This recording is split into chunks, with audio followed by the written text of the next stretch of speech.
This is the BMW R90S 1973 to 1976 boxer twin engine, and it has all the major parts that operate in the actual engine in it.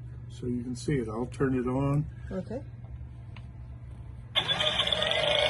And you can see the pistons drive the crankshaft. The spark plugs fire at the proper timing.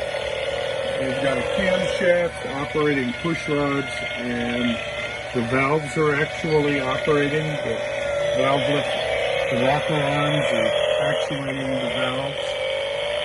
The transmission actually works. It's got a 5-speed transmission that you can shift and works just like the real thing.